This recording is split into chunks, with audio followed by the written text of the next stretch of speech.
Muhammad Ali, the greatest boxer of all time, sitting in his modest apartment in Louisville, Kentucky, watching his elderly neighbor, Mrs. Henderson, cry on her front porch.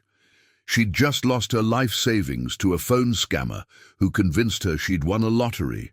What happened next would become one of the most incredible stories of justice ever caught on camera, spreading across the internet like wildfire and proving that even in his later years, Ali's fighting spirit burned brighter than ever.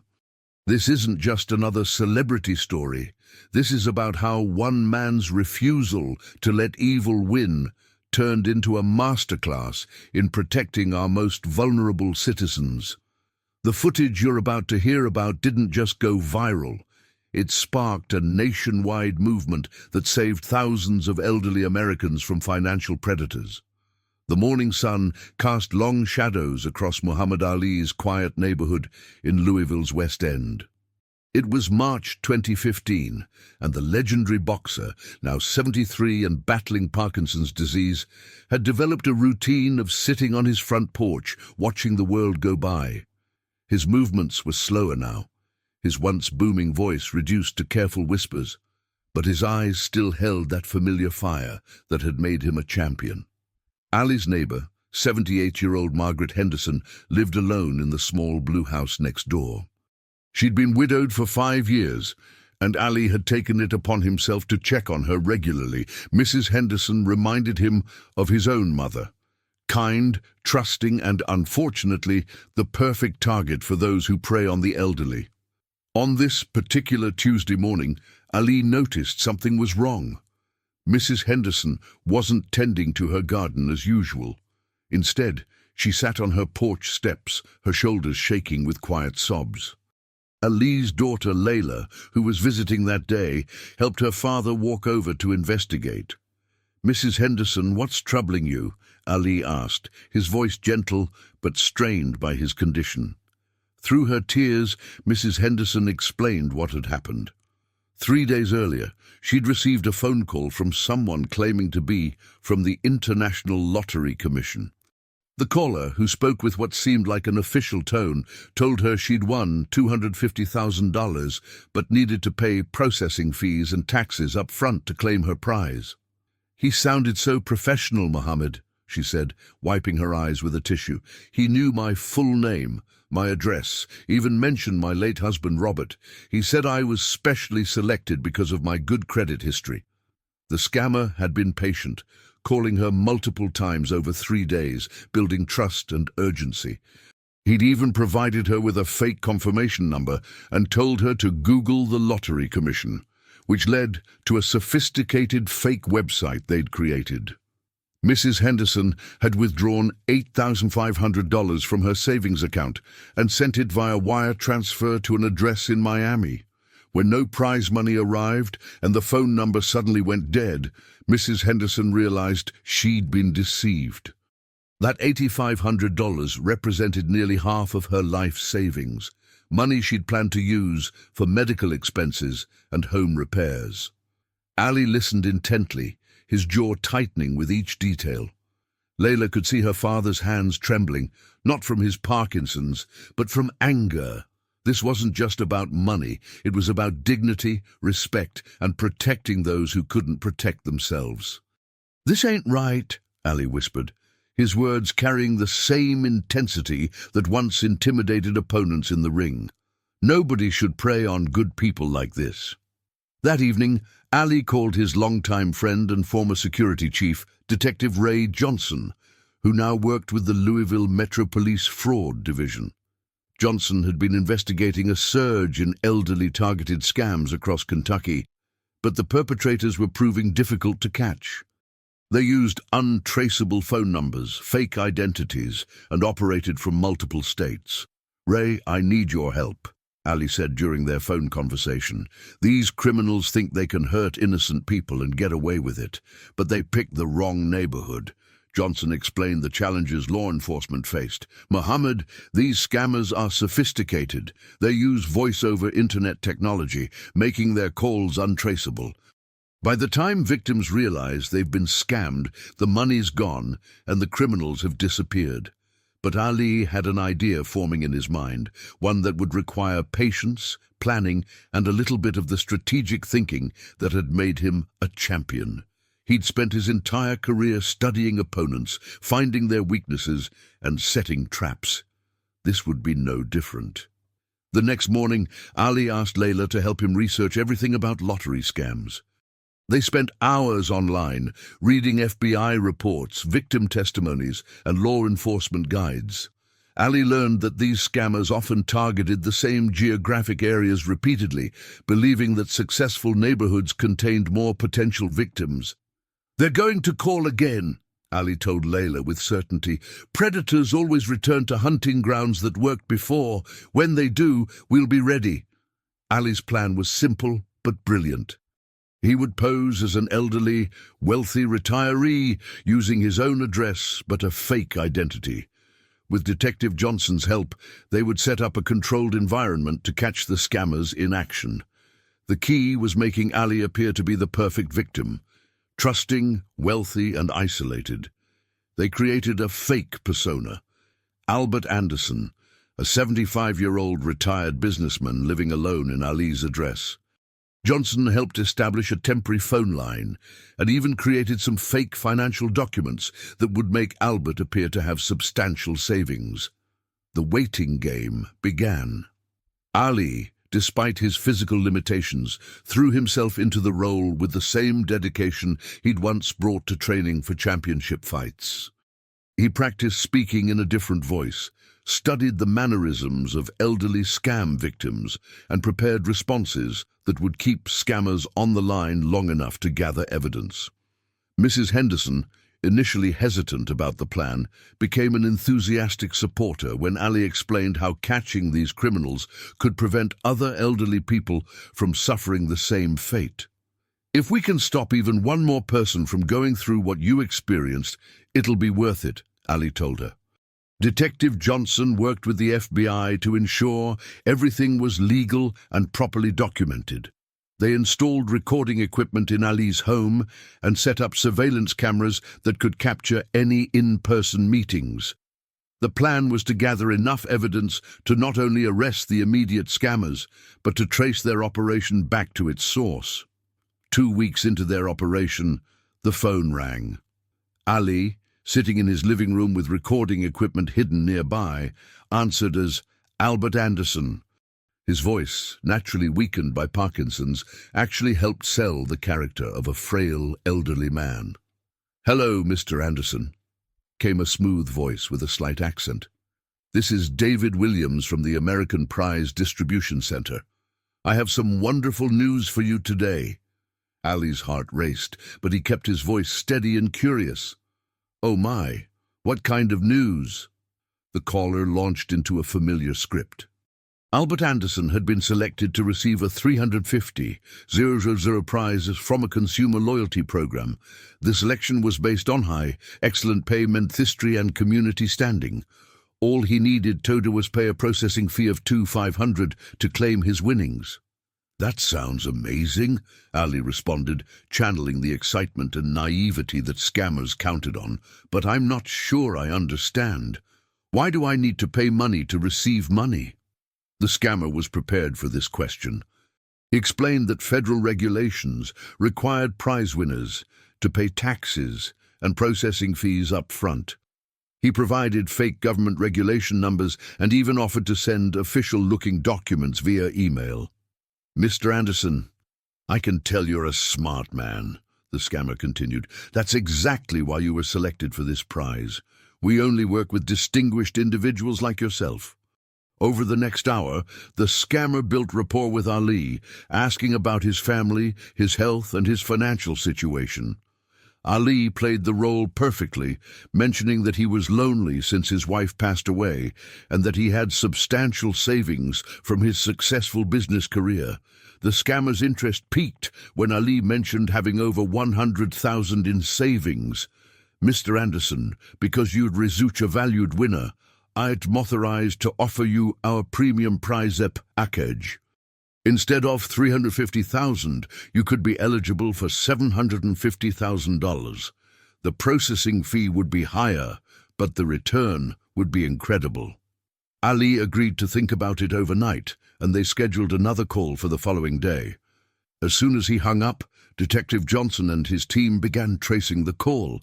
The number led to a voice-over internet service, but they were able to identify the general location as South Florida. The next day's call revealed more details. The scammer, growing confident in his mark, provided specific instructions for sending money via wire transfer to a location in Miami. He also mentioned that Mr. Anderson would need to keep the prize confidential until the money was received, a common tactic to prevent victims from consulting with family or authorities. "I'm very excited about this opportunity," Ali told the scammer, "but I'm an old man, and I like to do things in person when it involves this much money. Is there any way someone could come meet with me?" This request initially made the scammer hesitant, but Ali's portrayal of a wealthy, somewhat confused elderly man eventually convinced him. The scammer agreed to send a prize coordinator to Ali's home to handle the transaction personally. "This is perfect, Mr. Anderson," the scammer said. "Our coordinator, Jennifer Martinez, will come to your home tomorrow afternoon. She'll bring all the official paperwork and can even help you with the wire transfer. This personal service is only available to our most valued winners." After the call ended, Detective Johnson immediately coordinated with the FBI. They would have agents positioned around Ali's neighborhood, cameras recording everything, and a plan to arrest anyone who showed up to collect money from the fake victim.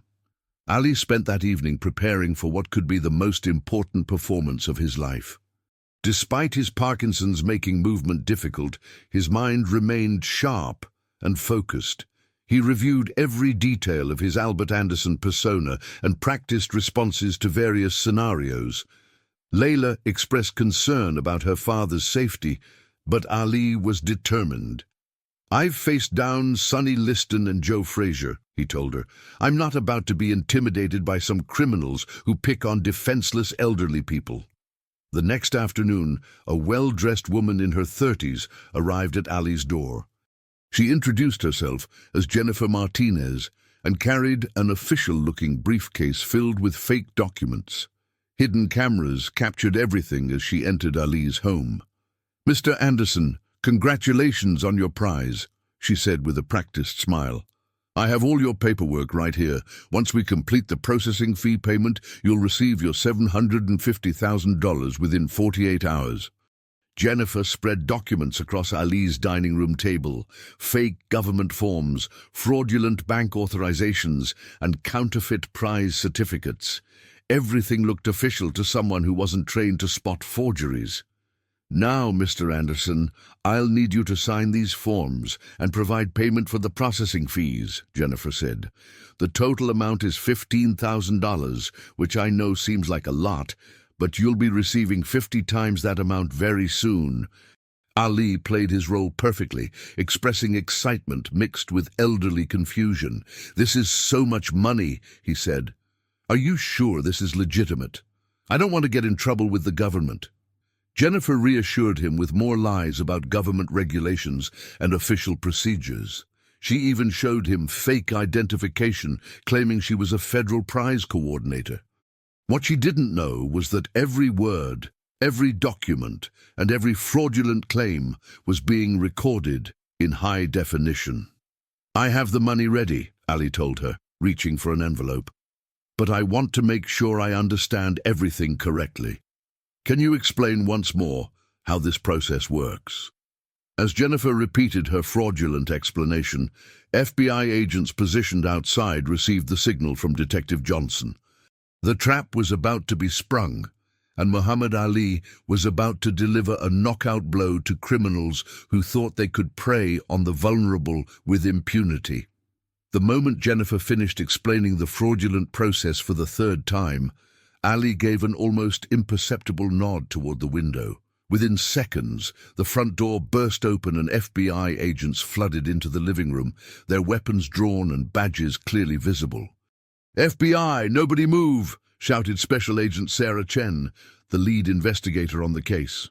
Jennifer Martinez, you're under arrest for wire fraud, conspiracy to commit fraud, and targeting vulnerable populations. Jennifer's face went from confident saleswoman to terrified criminal in an instant. The briefcase of fake documents scattered across the floor as she instinctively raised her hands. "There's been a mistake," she stammered. "I'm just delivering legitimate prize documentation." That's when Muhammad Ali slowly stood up from his chair, his movements deliberate despite his Parkinson's. The transformation was remarkable. Gone was the confused, frail Albert Anderson. In his place stood the Muhammad Ali that the world remembered, dignified, powerful, and absolutely fearless. "The only mistake," Ali said, his voice stronger than it had been in months, "was thinking you could come into my neighborhood and hurt innocent people." Jennifer's eyes widened in recognition. She was staring at one of the most famous faces in American history, and the reality of her situation began to sink in. The elderly victim she thought she was scamming was actually Muhammad Ali, and she had just walked into the most sophisticated sting operation of her criminal career. Detective Johnson emerged from the kitchen where he had been monitoring the recording equipment. "Jennifer Martinez, real name Jessica Morales, you have the right to remain silent," he began, reading her Miranda rights as Agent Chen secured the fraudulent documents as evidence. The hidden cameras had captured everything in stunning detail. Every lie, every fake document, every manipulative tactic used to exploit what criminals believed was a vulnerable elderly man. But they had also captured something else: Muhammad Ali's incredible performance and his unwavering commitment to protecting others. As Jessica was led away in handcuffs, Ali turned to Agent Chen. "This is just one person," he said. "What about the others? What about the people who called Mrs. Henderson?" Agent Chen smiled with the satisfaction of someone who had been working this case for months. "Mr. Ali, the phone number Jessica provided us leads directly to a call center in Miami. With the evidence we've gathered today, we have enough to obtain warrants for the entire operation." The investigation that followed was swift and comprehensive. Jessica's arrest led to a treasure trove of information about a sophisticated fraud ring that had been operating across multiple states. Her phone contained contact information for dozens of accomplices, financial records showing hundreds of victims, and detailed scripts used to manipulate elderly targets. Within 72 hours, coordinated raids in Miami, Atlanta, and Phoenix resulted in the arrest of 23 individuals involved in the scam operation. The FBI discovered that this criminal network had stolen over $2.3 million from elderly victims across the southeastern United States in just 6 months. But the story was far from over.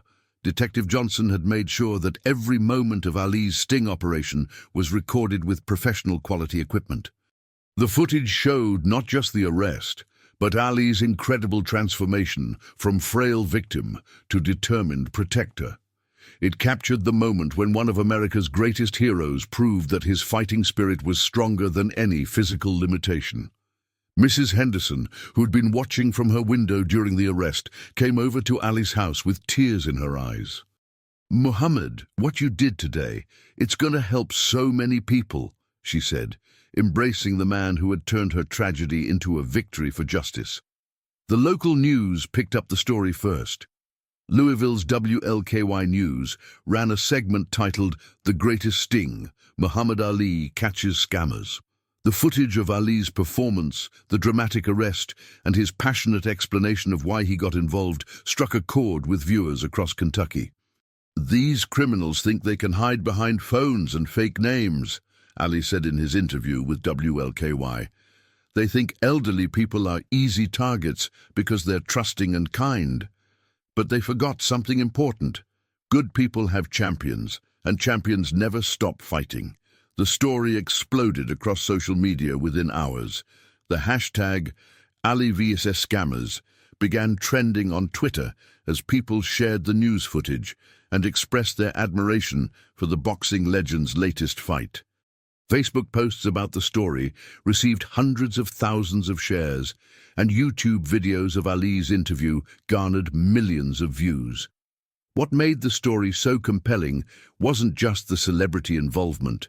It was the universal appeal of seeing justice served against criminals who prey on the vulnerable. Ali had given a voice to every elderly person who had been victimized by scammers, and he had shown that age and illness couldn't diminish a true champion's heart. Major news networks quickly picked up the story. CNN's Anderson Cooper interviewed Ali via satellite, praising his courage and asking about his motivation. "Anderson," Ali said, his voice carrying the weight of conviction, "I've been fighting my whole life. Sometimes it was in the ring, sometimes it was for civil rights, and now it's for protecting our elders. The fight never really ends." The story resonated internationally as well. The BBC ran a feature about Ali's sting operation, highlighting how elderly fraud had become a global problem requiring creative solutions. News outlets in Canada, Australia, and the United Kingdom shared the story, with many noting how Ali's actions had inspired similar community-based anti-fraud initiatives. But perhaps the most powerful moment came when the FBI released edited portions of the sting operation footage. Watching Muhammad Ali, clearly affected by Parkinson's disease, summon the strength and cunning to outsmart criminals half his age was both heartbreaking and inspiring. The video showed a man who refused to let physical limitations prevent him from protecting others. The viral impact of Ali's sting operation extended far beyond entertainment value. Within a week of the story breaking, the FBI reported a 300% increase in tips about elderly fraud schemes. People across the country were calling hotlines to report suspicious calls, and families were having conversations about protecting their elderly relatives from scammers.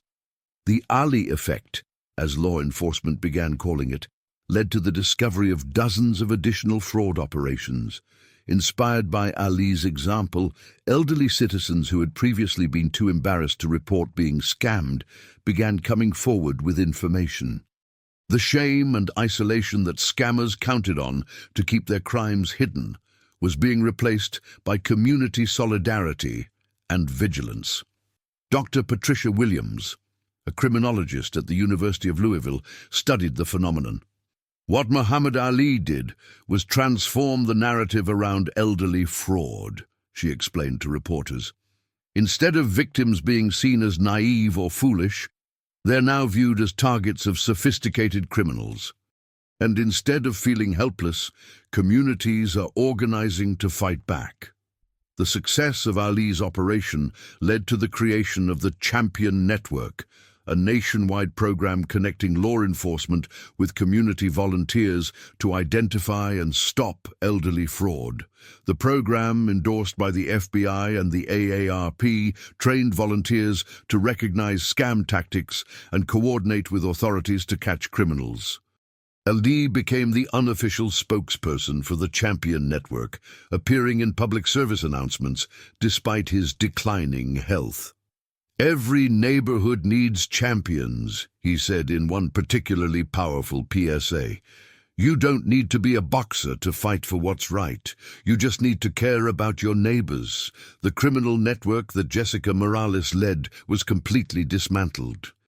Court documents revealed that the 23 arrested individuals had been operating for over 2 years, targeting elderly victims with increasingly sophisticated schemes. The evidence gathered from Ali's sting operation was so comprehensive that 21 of the 23 defendants accepted plea bargains rather than face trial. Jessica Morales herself received a sentence of 8 years in federal prison, with the judge specifically noting Ali's role in her capture. "Mr. Ali's courage in exposing your criminal operation likely prevented hundreds of additional victims," Judge Rebecca Martinez told Morales during sentencing. "His actions remind us that true strength comes from protecting others, not exploiting them." The financial impact was significant as well. The FBI was able to recover over $800,000 from the criminal network's accounts, money that was returned to victims across multiple states. Mrs. Henderson received her full $8,500 back, plus interest, and used part of it to establish a small fund helping other elderly fraud victims in Louisville. But the story's most lasting impact was cultural. Muhammad Ali's final fight had been against criminals who preyed on the vulnerable, and his victory inspired a generation of Americans to stand up for their elderly neighbors. The footage of his sting operation became a symbol of how individual courage could make a difference in fighting injustice. Schools across the country began incorporating the story into their curricula, using it to teach students about both the dangers of fraud and the importance of community protection. The Ali Sting, as it became known in educational circles, demonstrated how intelligence, planning, and moral courage could triumph over criminal exploitation. The viral nature of the story also led to increased funding for elderly protection programs. Congress passed the Protecting Our Elders Act 6 months after Ali's sting operation, allocating $50 million annually for fraud prevention education and law enforcement training. The bill's sponsors specifically cited Ali's example as inspiration for the legislation. Ali's health continued to decline in the months following the operation, but he remained committed to the cause until his passing in June 2016. His final public appearance was at a Champion Network event in Louisville, where he was surrounded by elderly citizens whose lives had been protected by the program his actions had inspired. Muhammad showed us that being a champion isn't about winning fights, said Mrs. Henderson at Ali's memorial service. It's about fighting for people who can't fight for themselves. He was still throwing punches for justice right up until the end. The footage of Ali's sting operation continues to circulate on social media years later, regularly resurfacing whenever new fraud schemes target elderly populations. Each time it goes viral again, it brings renewed attention to the ongoing problem of elderly exploitation and the need for community vigilance. Law enforcement agencies now use Ali's operation as a training example, showing how creative thinking and community cooperation can overcome sophisticated criminal enterprises. The FBI's training academy in Quantico features a case study of the operation, highlighting how proper planning and execution can turn the tables on criminals who believe they're untouchable. The story's enduring power lies in its demonstration that heroism comes in many forms. Muhammad Ali's greatest victory wasn't won in a boxing ring. It was achieved in a modest Louisville living room, where a man battling Parkinson's disease summoned the strength to protect his neighbors from predators. The cameras captured more than just a successful sting operation. They recorded the final chapter of a champion's legacy, proving that true greatness is measured not by personal achievements, but by the willingness to fight for others. Today, whenever elderly Americans receive suspicious calls promising lottery winnings or demanding immediate payments, many remember the story of Muhammad Ali's final fight. They remember that champions come in all forms, that communities can protect their most vulnerable members, and that sometimes the greatest victories happen not in front of cheering crowds, but in quiet moments when good people decide to stand up against evil. The viral footage serves as a permanent reminder that justice doesn't always come from courtrooms or government agencies. Sometimes it comes from neighbors who refuse to let criminals hurt the people they care about. Muhammad Ali's sting operation proved that with courage, intelligence, and community support, even the most sophisticated criminals can be brought to justice by ordinary people doing extraordinary things.